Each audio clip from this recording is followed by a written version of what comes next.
have two new situations that have arisen. One is the Minister of Natural Resources, Federal Conservative Cabinet Minister Lisa Raitt, had a lobbyist who works for the Cement Association of Canada help her with organizing a fundraising event for her. And the Cement Association of Canada lobbies her as the Minister of Natural Resources. And then the second situation is that a Conservative MP and Parliamentary Secretary, Rick Dykstra, he held a fundraising event at Rogers Centre and invited 60 people to come. Rogers Communications, which is a federal company in the telecommunications area, is registered to lobby the federal government, including federal MPs, owns the Rogers Centre. And they provided the owner's box to Rick Dykstra for this event for a cost of $3,000. But we've got information from the Rogers Centre that that box really, based on the market value and how they rent other boxes, luxury suites and things like that at the Rogers Centre, that the market value of that box is $5,500. So it raises questions as to whether they have given a gift to Rick Dykstra that is a donation. It's illegal for corporations and unions and other organizations to make donations to candidates and riding associations. But also because they're lobbying the federal government and members of the House of Commons, it raises the question as to whether they have given a gift and caused a conflict of interest for Rick Dykstra. And returning to the Lisa Raitt situation, the lobbyist helping her with her fundraising event, has that provided services to her that are a gift that create a conflict of interest for her, given that the lobbyist works for an association that lobbies her. And these are really the first two test cases that we have that have followed a general federal court of appeal ruling that we won in March. Now, everybody has interest. Every voter has some interest, issues that matter to them and that affect them. Where is the line between legitimate personal interest and the kind of corporate interest that raises your concerns at Democracy Watch? Well, amazingly, we don't know exactly where the line is, even though Brian Mulroney brought in an ethics code in 1986 for cabinet ministers and cabinet appointees and cabinet staff. And that code said they can't accept any gift that could influence their decisions. And then we have a lobbyist code that says a lobbyist can't do anything or propose anything that would put a government official or politician or staff member in a conflict of interest. And that code was in 1997. Here we are in 2009, almost at the end of the year, and all we have is one court ruling from this past March where the Federal Court of Appeal says the line is, and they're drawing this line in the abstract, and it was in relation to a particular situation, but they didn't really comment directly on that situation. The line is that a lobbyist can't do anything, either donating money, providing property or use of property or services to a government official or a politician, that will cause the politician or government official to have a sense of obligation of returning the favor to the lobbyist. But that's a vague line. Now you have all of these situations, these two test cases that have come up, that will test what is it that a lobbyist does that crosses that line.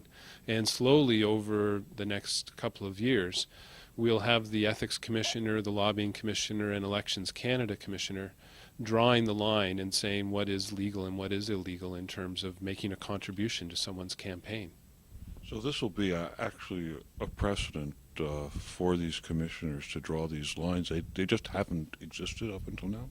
Unfortunately, we've had lapdog ethics commissioners in the past and lobbying commissioners, and we complained to them back in 1999 about a situation of a lobbyist who organized a fundraising event that raised $70,000 for a cabinet minister that the lobbyist was lobbying. And the ethics lapdogs, both lobbying and for politicians, at that time, first of all, they took 5 years to rule on the complaint. When they finally ruled on it, they said that, no, there's nothing wrong with this. And what the Federal Court of Appeal did, thankfully, this past March, was say that that was a completely and deeply flawed standard that they were applying that confused conflict of interest with corruption. Essentially, what the standard these old ethics lapdogs were trying to hold up is, as long as you didn't actually make a decision that helped the lobbyist, then you were not in a conflict of interest. But that's not right. When you're in a conflict of interest, when you have the opportunity to make a decision to help someone, and you're required under the conflict of interest standard that applies worldwide to step aside and not make the decision because you're in that conflict of interest, and people would suspect that your decision is based on you trying to return the favor to a lobbyist.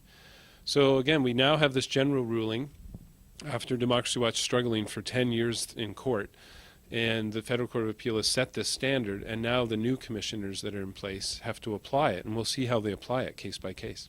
So we really don't know yet. You don't really know how these commissioners are going to perform, whether they'll be any more strict in their adherence and enforcement than others have been. Hopefully they'll be more strict because the Federal Court of Appeal has set out a new standard. The new ethics commissioner has shown that she has a more strict attitude, at least in terms of what she has written down on paper. She has interpreted that rule about not accepting any gift as a politician or government official that could influence you. She set out a whole interpretation bulletin about that, a guideline on that. And she's essentially said you can't accept any gifts from anyone who is lobbying you or someone who will be lobbying you in the future. And so that's a very high standard, the world's best standard. But she hasn't actually applied it yet to any particular situation. And so the Lisa Raitt case and the Rick Dykstra case are the first test cases for her to say, are the services that the lobbyist provided to Lisa Raitt, and whether or not Rogers provided a discount and use of the owner's box and some other perks to Rick Dykstra and the people who attended his fundraising event, do those kind of gifts cross the line, those gifts of services and the use of property? And we'll see what lines they draw. And then as well for the Commissioner of Lobbying, there's a new commissioner, and hopefully she will show a stronger enforcement attitude than the past commissioner. And with Elections Canada, it arises as well because you're only allowed to make contributions that are volunteer labor and that are limited to $1,100 a year as an individual, and so they'll be drawing lines as well as to whether these were legal contributions. What happens if these commissioners determine that there has been a violation? Does it then become a court issue? Well, it could be if the politician or the lobbyist in each of these cases takes the commissioner to court and says, you're wrong, and we didn't cross the line. In the past, it's been Democracy Watch taking them to court because the rulings had let everyone off the hook. And so we, as I mentioned, chased them through court for 10 years and finally won a ruling that said that their rulings were completely wrong. So we'll see what they do. Because these are test cases, I could see them going to court either way. If they let people off the hook in these cases unjustifiably, we will certainly look to take them to court. Because again, we have this Federal Court of Appeal ruling in March that we think draws a pretty clear line, along with the Ethics Commissioner's guideline on gifts, that says lobbyists can simply not do favors or make contributions to people that they are lobbying because it creates a conflict of interest. Now, also you've got a campaign going to limit corporate contributions to municipal and, I guess, provincial election campaigns. Can you tell me a bit about that and where that's going? Sure. We've seen lots of allegations in Montreal, the scandals concerning secret money and donations flowing in return for contracts.